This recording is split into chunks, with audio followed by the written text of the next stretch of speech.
Men internet klubda иштейт элем. Ал жерде ууру балдар келет эле. Мен аларды участковый оперлер келгенде салып берет элем. Ошолор кайра мени келип токмоктоп кетип жатышат, эмне кылуу керек? Азыр иштебей калгам, көчөдө кенен баса албай калдым, үйгө чейин издеп келген учурлар болгон дейт. Ошол учур иштебей коюптур эми уже. Бирок ушундай иш болгон дейт, эмне кылам дейт. Сен өзүң жамандыкка түртпөшүң керек болот да. Жанагы какканды эме, эмне деп коет, жанагы уурусу күчтүү болсо, эси ого жыгылат дегенде болуп аткан кеп да, урматтуу бир тууган. Ошон үчүн ушундай учурларда дегил эреже катарында этият болушуң керек. Мисалы үчүн сага бирөө келип уруп аткан болсо, дароо мушташпастан качып кет деп айтабыз бизчи. Анан кубалап алса, сени кубалап алса, ошондо түртүп эле кайра кач деп айтабыз да. Анан кармоо алып урбаса, андан катуураак урбагыры, кутулуш үчүн гана уруш мушташ деп айтабыз. Анан уруп кое турган болсо гана уруп кой деп айтабыз да. Дароо уруп кой деген. А бизде болсо жаман көз менен карап койсо эле дароо уруп коесуң. Анткени биз мына орустар менен дос болуп жүрүп, ошолорду көнүп калыппыз да. Мусулман өлкөлөр болсо андай эмес да.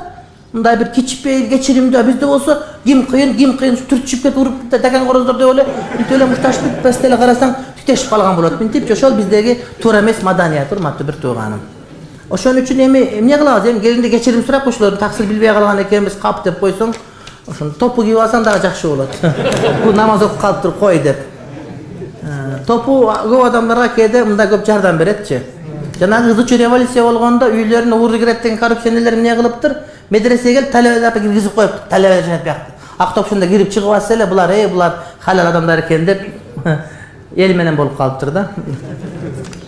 Ата-энем мага бир кызды сунуштаган. Ал мен түштүктөмүн, ал деген Бишкекте турат. Мен түштүккө турмушка чыкпайм дейт. Бирок ата-энеси айткан экен, сиздин балаңыз болсо макул деген экен. Эми кыз макул болбой атат. Эмне кылайын? Үйлөнө берейинби дейт. Жок, макул болсо кантип үйлөнөсүн аны? Үйлөнсө деме макул болгоншо деген сөз болот. Эми көнүн ал, эмне кылабыз, эмне кылабыз мынакей. Дуа кылабыз дагы. Түндүк, түштүк маселеси, же болбосо батыш чыгыш маселеси эске ала турган жагдай. Биз баарыбыз мусулманбыз. Бирок кээде барганда үрп адат, каада саат эки башка болуп, ажырашып кеткен үй бүлөлөр бар да. Сен түшүнөсүң, бирок башка бирөө түшүнбөйт да. Ошон үчүн сага мындай бир адеп ахлагы, менталитет туура келген жерден үйлөнсөң, бул жакшы. Тең эмес дегенде булар жакшы, булар жаман деген сөз эмес, урматтуу бир тууган. Болгону бири-бирине дал келбей калуу деген түшүнүк бар да. Ошо ал эмес жамааттар деле, мисалы үчүн, салафийдин кызын дайват чалганга кыйыныраак мушташып кетишет. Ошон үчүн ар ким өзү менен болсо ынтымак жашай беришет. Ошон үчүн мындай үйлөнгөндө дагы кээ бирлер сүйүп калат, биягын ойлобойт. Анан кийин биринин китеби бири тееп аткан болот да. Мен көп көрдүм анда. Ошон үчүн ар ким жамааттан үйлөнгөн жакшы. Мен сурайм, кайсы жамааттансың? Өзү эле белгилүү келгенде эле биягым жазылып калган болот, мен паланчамын депчи. Сен да ушактансың, аны билип алып анан нике кыям. Анан кээде кеңеш сурап келсе айтам, ушундай экен, кичине мындай экен десе мен айтам, жок балам. Анткени ар бир үй бүлөнү бүзүп кое турган себептер никеде эти бар калынат. Анткени нике уланып кетиш керек, урматтуу бир тууганым. Туура, мусулманбыз, бардыгы бир, урматтуу бир тууганым. Бирок жашоо уланыш керек. Ошон үчүн эмне маани болуш керек. Ошон үчүн падышанын кызына карапайым жигит үйлөнбөсүн дейт. Анткени кыз деген бой көтөрүп андай мындай деп коюшу мүмкүн. Ошого этият болсун деген жер дагы бар да. Чачты күйгүзүп, анан краска менен боешот экен, ошондой кылып боесо болобу? Бир аз боесо болобу? Ошентип күйөөсө жагынып атса болот. Бирок ал чачка зыян. Чач барып отуруп, пакта тытылган пактадай болуп калат да. Анан күйүп калат. Бир аз илими бар кишиден сурасам, краска менен да, кына менен да боесо болот. Сахабалар чачтарын боешкон дейт. Бирок карага боесо болбойт. Карага боегон макру. Карага боегон макру, бирок жихат болуп, башка болуп калса, ошондо карага. Анткени адам алдап коет деген сөз да. 80ге чыгып анан сак капкара кылып боеп барсаң, анан жаш ишкенде бүйөгө тийип алса, эртең бетиңи жууганда агарып кетсе, анан чалга тийип алыппын дейт. Ошон үчүн алдабаш деген сөз. Ушундай. Атак боесо боло берет.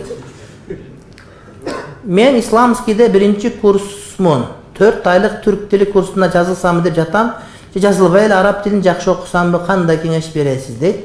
Ката жазсам кечиресиз. Сен биринчи кыргызча үйрөнбөйсүңбү? Ассаламу алейкум деп точка жок. Мен исламскийде бир курсмун, биринчи ынчы жок, жана эмичө. 4 айлык түрк тили курсуна жазылсамбы деп жатам, же жазылбай эле араб болот. Араб эмес, тилин жакшы окусамбы, кандай кеңеш бересиз дейт. Эки экен. Ката жазсам кечиресиз. Кыргызча оку биринчи. Түрк тилин үйрөнгөн жакшы, бирок азыр сен экинчи курста болсоң, ошо Ислам университетте араб тилин үйрөнгөнгө салым кош, иншалла. Түрк тили өзүбүздүн тилибиз, аны үйрөнүп аласың иншалла. Түрк тили жакшы тил. көп тиктептер которулган башка болгон, бирок азыр сен исламды окуп атканда араб тилге көбүрөөк маани берсең жакшыраак болот эле. Мен намаз окуганда ар кандай жаман ойлор келет, айныкса Алланы жаман сөз менен айткан сөздөр келет. Оюму түздөгөн сайын келе берет. Ошону эмне кылсам болот? Күнөөлүү болуп калбайынбы? Ошондой ой келгенде аузу биллахи минаш шайтанир ражим деп сол жакка түкүрүп коюу керек. Түкүрүп 3 жолу түкүрүп коюу керек. Бирок бирөөнүн бетине жаба түкүрбөш керек. Мындай карап туруп түкүрүш керек. Анан тафаккур кылуу керек. Бүгүнкү сабактын максаты мына ушул, урматтуу бир тууганым. Бул шайтан менен болгон күрөш тынымсыз болуп турат да. Ошол күрөшкө алдырып койбош керек. Ал ошо шайтандын иши, бул өлгүчө боло бере турган маселе башкасы. Чочко эмне үчүн арам болуп саналат? Анткени Куранда Кудай Таалам арам деген. Анан эмнеге Кудай арам деген? Аны жаннатка барып Кудайдын өзүнөн сурайсың иншалла, эгер барып калсаң. А Кудайым өзү билет. Кудайым сурайт, сура албайт. Кудай арам деген. Туура, көп себептерин айтча, чочкону жеген чочкодо дайыс болуп калат, андай мындай, андан жуккан оору. Бирок бизде жооп, Куранда Кудайым арам деген. Мен 21 жана 9 деген санды жаман көрөм. Ошолор көп жолу сааттарда кездеше берет. Көргөндө корко берем. Эмне коркосуң? Эмне кылып кетирсем болот? Ал цифраларда жаман нерселер болгон, ошолор болуп кетти. Тооба кылайын. Жаман көрсө көзүңдү жумуп ал, өтүп кетесиң болду. 9 менен 20 көзүн жумуп ал болду. Эмне коркосуң анда? Ал жана 13 деген цифра жаман деп 14кө өтүп кеткен, ол башкалардын этикадында, бизде андай эмес. Баарын Кудай жараткан. Bir kızga nikemdi kıydırıp, vakit ötköndön keyin dagı bir kızga nike kıydırsan bolobу deydi. Özbek adın jolun joldogon bolosун. Dagı biröөгө kıydırsan dagı özbek adın joldogon bolosун. Bирок 4төн ашык кыйдырганга болбойт. Биринчисин ажырашпа шарты менен. Демек эки ай алсаң болобу деген суроо берет. Болот, бак алсаң. Колуңан кези ден соолугуң жарай турган болсо. Анан бирөөдөн качып пешинге даратын бузулуп кала турган болсо болбойт сага. Сага болбойт ал. 80% эркек экинчи алганга болбойт, урматтуу бир тууганым. Анткени эркек касиетке алып жок кылып коюшту. Булар аялдарынан мындай бага алышпайт, аялдардан коркот, башка кылат, батыр болуп ала берет. Биринчи аял билген күнү буга талак берип кетип калат, андайлар көп көрдүк. Аларга болбойт. Эркектик нукура касиети бар адамдарга болот, урматтуу бир тууганым. Bir kатын деп бага албай атканда экинчи катын мени багат деп алсаң бир жөн, бирок аны багам деп алып бага албай калсаң анда күнөөкөр болуп каласың да. Ошон үчүн мындай сүннөт дегенде кээ бирлерге сүннөт, урматтуу бир тууганым. Кээ бирлерге макруh болуп калат үйлөнгөн экинчи аялга. Кыз менен өбүстө дара бузулабы, усул дейт. Бузула турган кылып өбүстө бузулат, бузулбай турган кылып өбүстө бузулбайт, бирок арам болот сөздөрдө. Анткени өбүшкөндө рахат алып, анан козголуп кетип, бир сүйүктүк чыгып кетет, уруктукка чейин. Мади. Бул эмне кылат? Урматтуу бир тууган, даратты бузат. Анан дагы каттуураак өбүп жиберсең, уруктук чыгып кетсе, анда гусулду бузат деген сөз болот да. Бирок өбүшкөн арам, махрам, бемахрам аялга, намахрам аялга кол тийгизген арам болот. Сен бул зына аманат, карыз да кайра келет. Башка бирөөгө зына кылсаң, сага зына кылынат. Аялыңа, кызыңа, карындашыңа сөз зына болот, урматтуу бир тууганым. Кийин такыр үйлөнбөй турган болсоң, кыз жок боло турган болсо, ошол зына кылган адам келип, сенин дуалыңа жаба сийип кетет сөзсүз түрдө. Ал аманат карыз менен тура берет. Ачык айтайын, кыздардан көзүмдү сактай албайтам.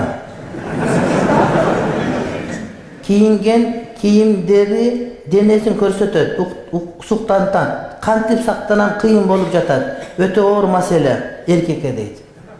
Жерде карап жүр.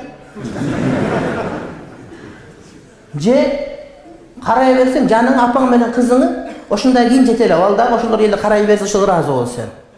Ушунда. Алда бирөөнүн кызы, бирөөнүн апасы, урматтуу бир тууганым. Эми жетелеп ал дегенде бизде жолук парз, аврат парз да, бирок элестетип көрбөйсүңбү ошону? Сенин карындашым, кызым деп элестетпейсиңби ошону, урматтуу бир тууганым?